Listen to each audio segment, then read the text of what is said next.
আসসালামু আলাইকুম। আমন্ত্রণ বাংলা ভিশন সংবাদে আপনাদের সাথে আছি নাদিরা আশরাফ। শুরুতেই বিআরবি কেবলস সংবাদ শিরোনাম। কঠোর লকডাউনের ঘোষণায় ঢাকা ছাড়ার হিড়িক, ফেরিঘাটের চাপ, পথে পথে ভোগান্তি, সচেতনতার সর্বোচ্চ নজির স্থাপনের আহ্বান ওবায়দুল কাদেরের। কমেছে করোনায় মৃত্যু ও শনাক্তের সংখ্যা, বিভিন্ন জেলায় বিক্ষিপ্তভাবে চলছে ঢিলেঢালা লকডাউন, স্বাস্থ্যবিধি মানছেন না অনেকেই। জাতীয় স্মৃতিসৌধ ও বঙ্গবন্ধুর প্রতিকৃতিতে নতুন সেনাপ্রধানের শ্রদ্ধা, বললেন জাতির পিতার প্রতি সম্মান জানানো গৌরব ও সৌভাগ্যের বিষয়। দেখছিলেন বিআরবি কেবল সংবাদ শিরোনাম, এবারে বিস্তারিত। সোমবার থেকে কঠোর লকডাউনের ঘোষণায় বাড়ির পথে ছুটছে দক্ষিণ ও দক্ষিণ পশ্চিম অঞ্চলের মানুষ। তাতে দিনভর যাত্রীদের চাপ ছিল শিমুলিয়া ও পাটুরিয়া ঘাটে। জরুরি প্রয়োজনে অনেকে ফেরি পার হয়ে ঢাকায়ও আসছেন। দূরপাল্লার বাস বন্ধ থাকায় দুই প্রান্তের যাত্রীরাই পড়েছেন ভোগান্তিতে। গুনতে হচ্ছে কয়েক গুণ ভাড়া, নেই স্বাস্থ্যবিধির বালাই। ঢাকা মাওয়া হাইওয়ের এই রাস্তা জুড়ে যানবাহনের উপস্থিতি নেই বললেই চলে, কারণ ঢাকার পার্শ্ববর্তী 7 জেলার লকডাউন চলছে এখানেও। তারপরও মুন্সিগঞ্জের শিমুলিয়া ঘাটে গিয়ে মিলল ভিন্ন চিত্র। নানা উপায়ে ঢাকা ও আশপাশের জেলা থেকে দক্ষিণ অঞ্চলের মানুষ ছুটছেন বাড়ির পথে, কারণ সোমবার থেকে সারা দেশে কঠোর লকডাউন। আমি পিরোজপুরে যাচ্ছি, আমার নানু মারা গেছে, এই জন্য যে লকডাউন দিয়েছে। এখন কি করবো, ঢাকা ছাত্রীর কাজ করতাম, এখন ছাত্রীর কাজটা হয় না, এখন আমরা দেশে চলে যাই, এখন করার মতন কিছু নাই। যাচ্ছি লকডাউনের জন্য, আর ইচ্ছা নাই বাসার থেকে ফেরার। লকডাউন দিছে আর সোমবার থেকে তো শাটডাউন, তার জন্য আগে যাচ্ছি। মা নাই, বাবা থাকে অন্যের কাছে, মৃত্যু হয়ে গেলে তো আর লকডাউন করে যাইতে আসতে পারবো না। দূরপাল্লার বাস বন্ধ থাকায় ভেঙে ভেঙে দক্ষিণ অঞ্চলের বিভিন্ন জেলার মানুষও জরুরি প্রয়োজনে ঢাকামুখী হয়েছেন। লঞ্চ বন্ধ থাকায় বাংলাবাজার ঘাট থেকে তারা পার হয়েছেন ফেরিতে করে, যেখানে ছিল না স্বাস্থ্যবিধির কোনো বালাই। যেভাবে হোক কষ্ট করে হইলেও যেতে হবে, নয়তো চাকরি থাকবে না। আসছি খুব জরুরি দরকার, একটা না দেওয়ার পারার জন্য, যার কারণে আসছি। স্বাস্থ্যবিধি জানি যে খুব সমস্যার মধ্যে দেশ, তারপরেও আসছি, খুবই একান্ত দরকার। আবার ফিরবো এখন আবার পরিস্থিতির শিকার যাইতে হইবে। আমার ডাক্তার দেখাতে, আমার শরীর অনেক কন্ডিশন খারাপ। আমার খুব কষ্ট, আমি বুকে চাপা খাইছি, আমার শ্বাস করতে খুব কষ্ট হয়, এই জন্য আমার যাইতে হবে। পঙ্গুতে আমি দেখাবো। দূরপাল্লার বাস বন্ধ থাকায় যাত্রীদের ঢাকায় আসা এবং যাওয়ার মাধ্যমে এখন private car, microbus, motor cycle ও সিএনজি অটোরিকশা। ভাড়া গুনতে হচ্ছে কয়েক গুণ। খরচ অনেক বেশি, 500 টাকা ভাড়া এখান থেকেই। আমরা তো কমে যেতে পারবো না, আমাদের এইটাই ভাড়া, কিন্তু বাসের ভাড়া কম, বাস চলে না বিদায় আমরা ওই ভাড়াই টানতেছি। ভাড়া বেশি যাচ্ছে, তারপরে উল্টাপাল্টা কথা বলতেছে। এখান থেকে আর ঢাকা সিঙ্গেল গেলে 500 টাকা, ডাবল গেলে 600-700 টাকা এরকম। পাটুরিয়া ঘাটের চিত্র ছিল অনেকটাই শিমুলিয়া ঘাটের মতো।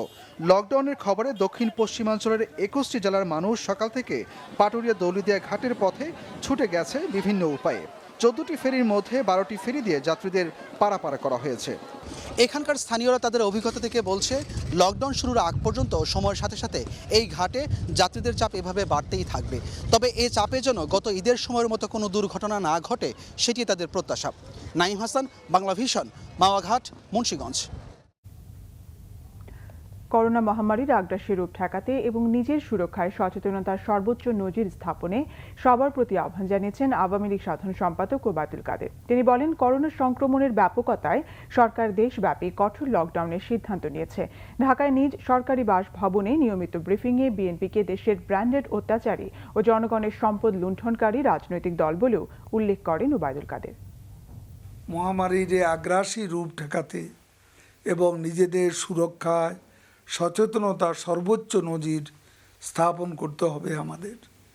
আমাদের কারো স্বাস্থ্যবিধি না মেনে একগুঁয়েমি এবং অবাধ চলাচল পরিস্থিতিকে জটিল থেকে জটিলতর করে তুলছে। এ অবস্থায় ঘরে ঘরে সচেতনতার দুর্ভেদ্য দুর্গ গড়ে তুলতে হবে।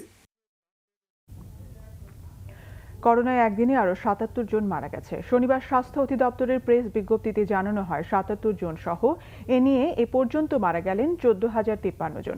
১৯,২৬২টি নমুনা পরীক্ষায় গত ২৪ ঘন্টায় করোনায় নতুন শনাক্ত হয়েছেন ৪,৩৩৪ জন।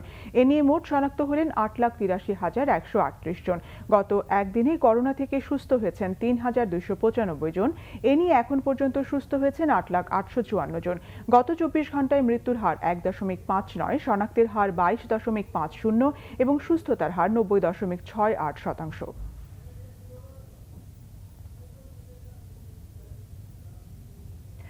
রাজশাহী মেডিকেলের করোনা ইউনিটে আরও ১৭ জনের মৃত্যু হয়েছে। এ নিয়ে সেখানে ২৬ দিনে মারা গেছেন ২৯৪ জন। এদিকে খুলনা বিভাগে আরও ১৪ জনের মৃত্যু হয়েছে। রাজশাহী মেডিকেল কলেজ হাসপাতালের করোনা ওয়ার্ডে নতুন ৫২ জন সহ বর্তমানে ভর্তি আছেন ৪৩১ জন। একদিনে ৪২৯ জনের নমুনা পরীক্ষায় ১৪৮ জনের শরীরে করোনা শনাক্ত হয়েছে।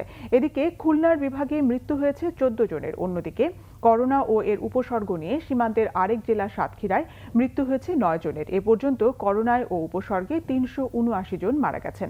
কুষ্টিয়ায় ৭, জয়পুরহাটে ৪, চট্টগ্রামে ৩ এবং নোয়াখালীতে ও মেহেরপুরে ৩ জন করে মারা গেছেন। করোনার সংক্রমণ ঠেকাতে দেশের বিভিন্ন জেলায় বিক্ষিপ্তভাবে চলছে ঢিলেঢালা লকডাউন। শনাক্ত ও মৃত্যু বেশি হওয়ার পরও এসব এলাকায় স্বাস্থ্যবিধি মানছেন না অনেকেই। গাজীপুরে গণপরিবহন নিয়ন্ত্রণ করা গেলেও নিয়ন্ত্রণ করা যাচ্ছে না সাধারণ মানুষের চলাচল। পায়ে হেঁটে বা নানা কৌশলে বিভিন্ন গন্তব্যে যাচ্ছে সাধারণ মানুষ।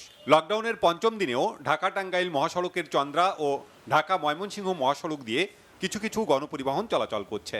মহাসড়কে বেড়েছে ছোট যানবাহনও। ঢাকা আরিচা মহাসড়কের মানিকগঞ্জেও গণপরিবহন বন্ধ, তবে মোটরসাইকেল ও অটোরিকশা চলছে। নিয়ন্ত্রণ করা যাচ্ছে না গণমানুষের চলাচল। নারায়ণগঞ্জেও চলছে যেন তেন লকডাউন। স্বাস্থ্যবিধি মানার বালাই নেই সাধারণ মানুষের মধ্যে। গণপরিবহন ও দোকানপাট বন্ধ থাকলেও ছোট যানবাহন চলছে। মুন্সিগঞ্জে লকডাউন ও স্বাস্থ্যবিধি কার্যকরে কাজ করছে আইন শৃঙ্খলা রক্ষাকারী বাহিনী। বন্ধ রয়েছে সব ধরনের গণপরিবহন, দোকানপাট ও শপিং মল। চতুর্থ দিনের মতো কঠোর লকডাউন চলছে ঝিনাইদহে। চেকপোস্ট বসিয়ে যানবাহন ও মানুষের চলাচল নিয়ন্ত্রণের চেষ্টা করছে পুলিশ। স্বাস্থ্যবিধি না মানায় জরিমানা করা হয়েছে ৩০ মোটরসাইকেল চালককে। শহরের বিভিন্ন পয়েন্টে মোড়ে মোড়ে আমাদের পুলিশের চেকপোস্ট আছে, আমরা সেখানে মানুষের চলাচল নিয়ন্ত্রণ করার চেষ্টা করছি।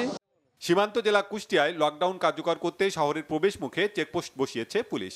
এছাড়া ভ্রাম্যমাণ আদালতের অভিযানও চলছে।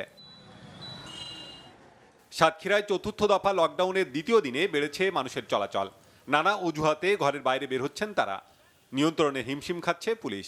এই লকডাউনটাও যদি আমরা একটু কড়াকড়ি এবং সুন্দরভাবে করতে পারি তাহলে এই রেটটা আরেকটু কমে আসবে বলে আমরা আশা করি। তবে আমরা হাসপাতাল ভর্তির দিকে যদি দেখে থাকি তাহলে সেখানে কিন্তু রোগী এখনো কমে নাই, বরং উত্তর রোগী বাড়ছে। টাঙ্গাইলের 3 পৌর এলাকায় চলছে লকডাউন। কঠোর বিধিনিষেধের মধ্যেও সড়কে মানুষ ও যানবাহন চলাচল করছে। করোনার ঊর্ধ্বমুখী সংক্রমণ ঠেকাতে দিনাজপুর সদর ও ফুলবাড়িতে কঠোর লকডাউন চলছে। এর মধ্যেও স্বাস্থ্যবিধি না মেনে বিভিন্ন জায়গায় জটলা করছে মানুষ। শনাক্ত ও মৃত্যু বেশি হওয়ার পরও চুয়াডাঙ্গায় জনসচেতনতার চিত্র হতাশাজনক। ময়মনসিংহে 7 দিনের বিধিনিষেধ থাকলেও মানুষের চলাচল কমেনি। নগরী জুড়ে যানজট। দোকানপাট ও শপিং মল বন্ধ থাকলেও রিক্সা, ইজিবাইক ও সিএনজি চালিত অটোরিকশা চলাচল ছিল প্রায় স্বাভাবিক। এছাড়া লালমনিরহাট শহরেও চলছে কঠোর বিধিনিষেধ। Banglavision news desk. গোপালগঞ্জের টুঙ্গিপাড়ায় জাতির পিতার সমাধি, সাভার জাতীয় স্মৃতিসৌধ এবং ধানমন্ডি ৩২-এ বঙ্গবন্ধুর প্রতিকৃতিতে শ্রদ্ধা জানিয়েছেন নতুন সেনাপ্রধান জেনারেল এস.এম. শফিউদ্দিন আহমেদ। দুপুরে গোপালগঞ্জের টুঙ্গিপাড়ায় পৌঁছে বঙ্গবন্ধু শেখ মুজিবুর রহমানের সমাধিতে শ্রদ্ধা জানান তিনি। এ সময় সেনাবাহিনীর একটি চৌকস দল গার্ড অব অনার দেয়। শ্রদ্ধা নিবেদনের পর বঙ্গবন্ধু সহ মুক্তিযুদ্ধের সকল শহীদদের মাগফিরাত কামনায় দোয়া ও মোনাজাতে অংশ নেয় নয়া সেনাপ্রধান। এর আগে সাভার জাতীয় স্মৃতিসৌধে জাতির বীর সন্তানদের শ্রদ্ধা জানান সেনাপ্রধান এস.এম. শফিউদ্দিন আহমেদ। এ সময় শহীদদের স্মরণে 1 মিনিট নীরবতাও পালন করেন। পরে পরিদর্শন বইয়ে স্বাক্ষর করেন। দিনের শুরুতে ধানমন্ডি 32 নম্বরে বঙ্গবন্ধুর প্রতিকৃতিতে শ্রদ্ধা নিবেদনের মধ্য দিয়ে আনুষ্ঠানিকতা শুরু করেন সেনাপ্রধান এস.এম. শফিউদ্দিন আহমেদ। পরে বঙ্গবন্ধু স্মৃতি জাদুঘর পরিদর্শন করেন এবং স্মারক বইয়ে সই করেন। এ সময় তিনি বলেন, সেনাপ্রধান হিসেবে জাতির পিতার প্রতি শ্রদ্ধা জানানো অত্যন্ত সম্মান, গৌরব ও সৌভাগ্যের বিষয়।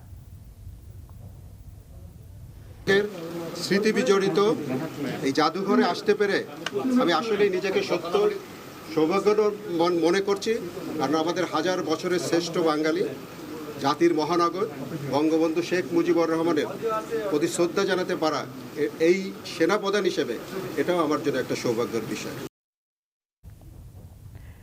বেহাল ব্রহ্মপুত্রের বন্যা নিয়ন্ত্রণ বাঁধ ৭৮ কিলোমিটারের মধ্যে ২৫ কিলোমিটারের অবস্থা খুবই নাজুক। আসন্ন বন্যায় বাঁধ ভাঙার শঙ্কায় নদী তীরবর্তীরা। আর আগামী বছরের মধ্যে বাঁধের মেরামত কাজ শেষ করার আশ্বাস পানি উন্নয়ন বোর্ডের।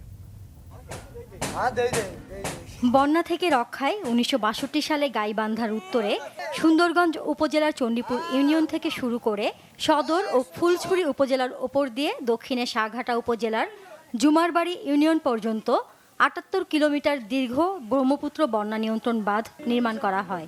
কয়েক বছরে ৫৩ কিলোমিটার মেরামত করা হলেও বাকি ২৫ কিলোমিটারেরও বেশি অংশে বাঁধের অবস্থা খুবই খারাপ। বর্ষায় বাঁধ ভাঙার আশঙ্কা করছেন স্থানীয়রা। এই বন্যার সময় অল্প কিছু করে বালু দেয়, আবার ঝড় বৃষ্টি সব বয়া যায়। এর মধ্যে এটা বালু থাকে না, কিন্তু যেমনকার বান ওই রকমের বান থাকে, কিন্তু যে ভাঙাচুরা এই ভাঙাচুরাই থাকে, কিন্তু আমাদের এই চলাফেরা খুবই কষ্ট। বাঁধ যদি ভেঙে যায় তাহলে মোটামুটিভাবে ৩০ থেকে ৩৫টি গ্রাম প্লাবিত হবে এবং বন্যার সময় আমাদের বিরাট অসুবিধা হবে। বাঁধের বিভিন্ন জায়গায় মেরামত কাজ করছে পানি উন্নয়ন বোর্ড, কিন্তু তা টেকসই হবে না বলে মনে করছেন এলাকাবাসী। শুকনো মৌসুমে কাজ না করে বর্ষার ঠিক আগ মুহূর্তে বাঁধের কাজ নিয়েও রয়েছে অসন্তোষ। সরকার আমাদের তো বরাদ্দ দিচ্ছে, কিন্তু ঠিকাদার এই কাজ ঠিক মতন করতেছে না। এটা গাফিলতি। এই গাফিলতির কারণে আমরা এখন খুব ঝুঁকিপূর্ণের মুখে পড়ে আছি। গ্রীষ্ম মৌসুমে কাজগুলো করা উচিত। এই বর্ষা মৌসুমে কাজ করতে গেলে 50% তারা কাজ ঘাপলা করে। এই ঘাপলার থেকে হাত রক্ষা হওয়ার জন্য শুষ্ক মৌসুমে করা দরকার। বাঁধের পুরো কাজ শেষ করতে প্রকল্প অনুমোদনের অপেক্ষায় পানি উন্নয়ন বোর্ড।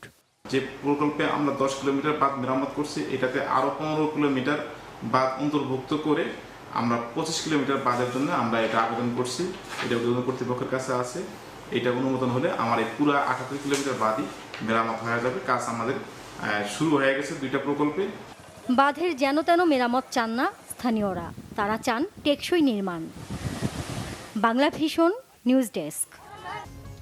হবিগঞ্জে জমি নিয়ে বিরোধের জেরে দুই পক্ষের টেটা যুদ্ধে কমপক্ষে 50 জন আহত হয়েছেন। গুরুতর আহত অবস্থায় 2 জনকে সিলেট ও 15 জনকে হবিগঞ্জ সদর হাসপাতালে চিকিৎসা দেওয়া হচ্ছে। পুলিশ জানায়, হবিগঞ্জ সদর উপজেলার তেঘরিয়া ইউনিয়নের নয়াখাল গ্রামের সালেক মিয়ার সাথে একই গ্রামের নজরুল মিয়ার সরকারি জায়গা দখল নিয়ে বিরোধ চলছিল। এর জেরে সকালে দুই পক্ষের লোকজন টেটা নিয়ে সংঘর্ষে জড়িয়ে পড়ে। পরে পুলিশ পরিস্থিতি নিয়ন্ত্রণে আনে। ঘণ্টাব্যাপী সংঘর্ষে নারী পুরুষ সহ অন্তত 50 জন আহত হন।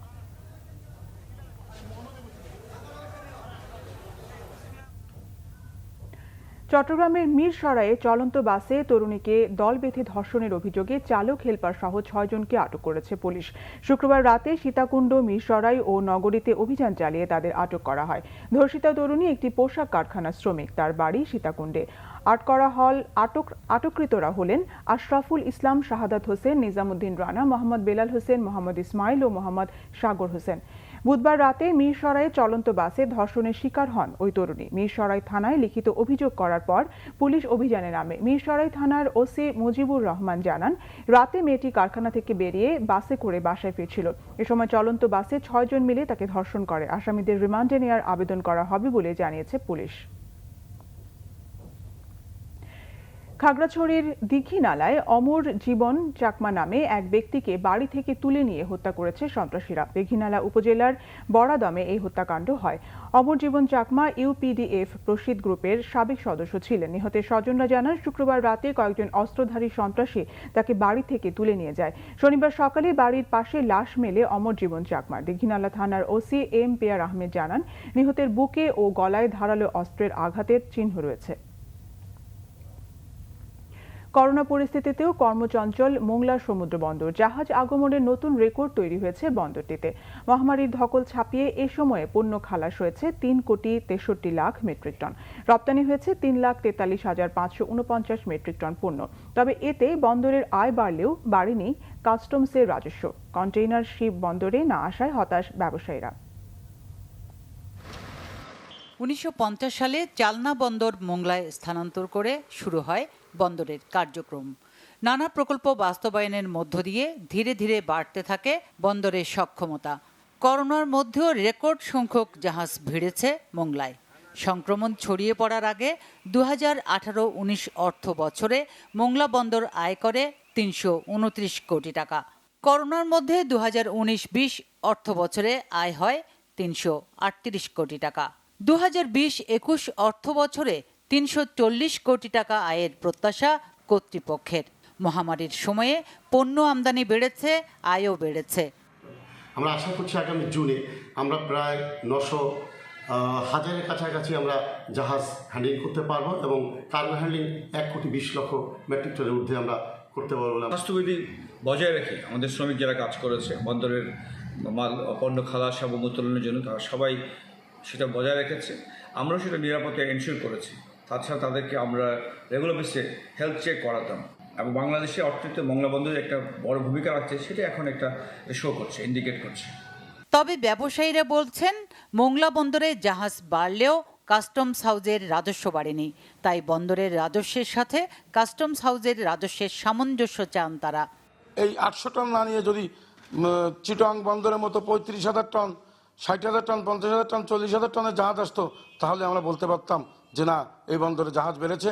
পাশাপাশি কন্টেনার বাই জাহাজগুলি যদি আসতো, তাহলে আমি মনে করতাম যে আমাদের এই বন্দরে জাহাজ এসে সরকার লাভবান হয়েছে।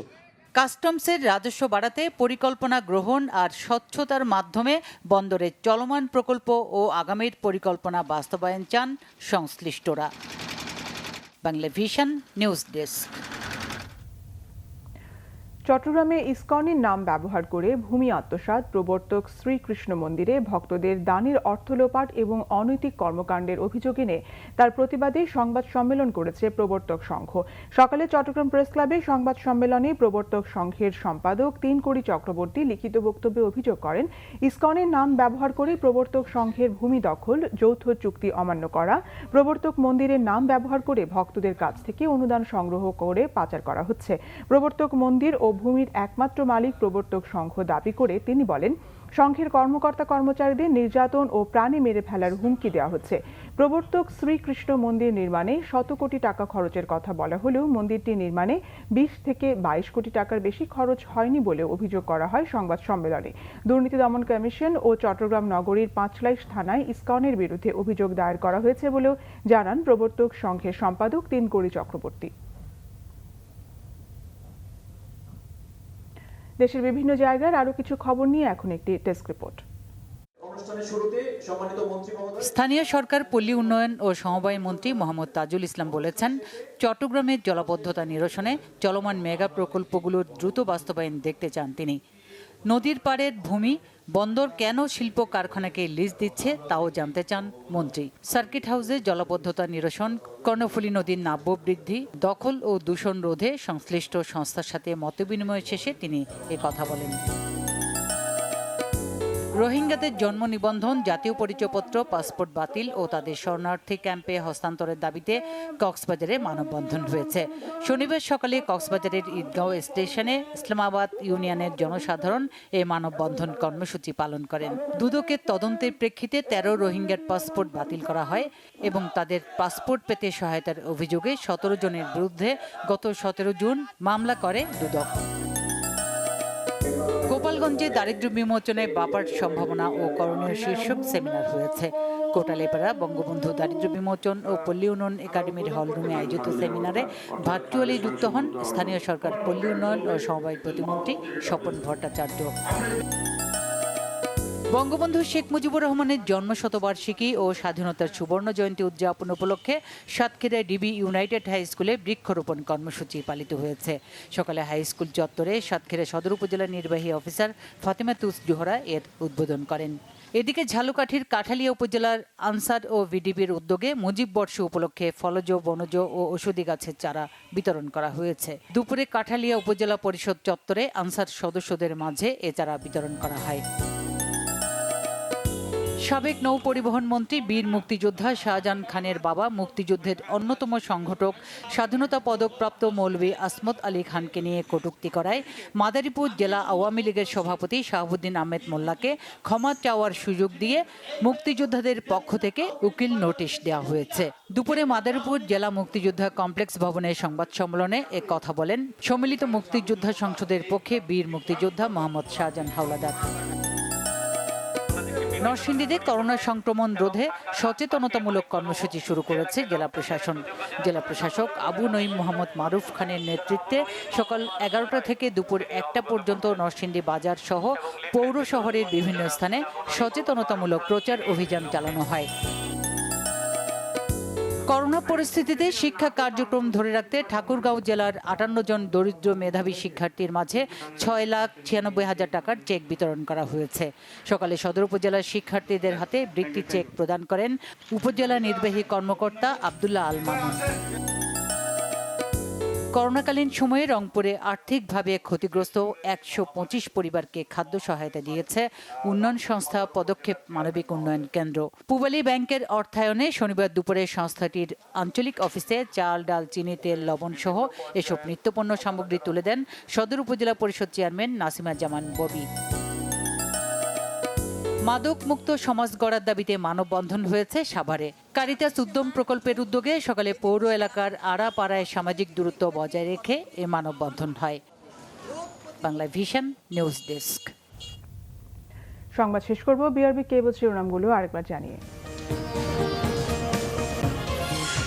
কঠোর লকডাউনের ঘোষণায় ঢাকা ছাড়ার হিড়িক, ফেরিঘাটে চাপ, পথে পথে ভোগান্তি, সচেতনতার সর্বোচ্চ নজির স্থাপনের আহ্বান ওবায়দুল কাদেরের। কমেছে করোনায় মৃত্যু ও শনাক্তের সংখ্যা, বিভিন্ন জেলায় বিক্ষিপ্তভাবে চলছে ঢিলেঢালা লকডাউন, স্বাস্থ্যবিধি মানছেন না অনেকেই। জাতীয় স্মৃতিসৌধ ও বঙ্গবন্ধুর প্রতিকৃতিতে নতুন সেনাপ্রধানের শ্রদ্ধা, বললেন জাতির পিতার প্রতি সম্মান জানানো গৌরব ও সৌভাগ্যের বিষয়। এ ছিল এখনকার মতো। পরের সংবাদ সন্ধ্যা 7:30টায় দেখার আমন্ত্রণ রইল। এছাড়া বাংলা ভিশন সংবাদ ও সংবাদ সংশ্লিষ্ট অনুষ্ঠান দেখতে ভিজিট করুন www.bbnews24.com ও facebook.com/banglavision এবং সাবস্ক্রাইব করুন youtube.com/banglavision news। সঙ্গে থাকার জন্য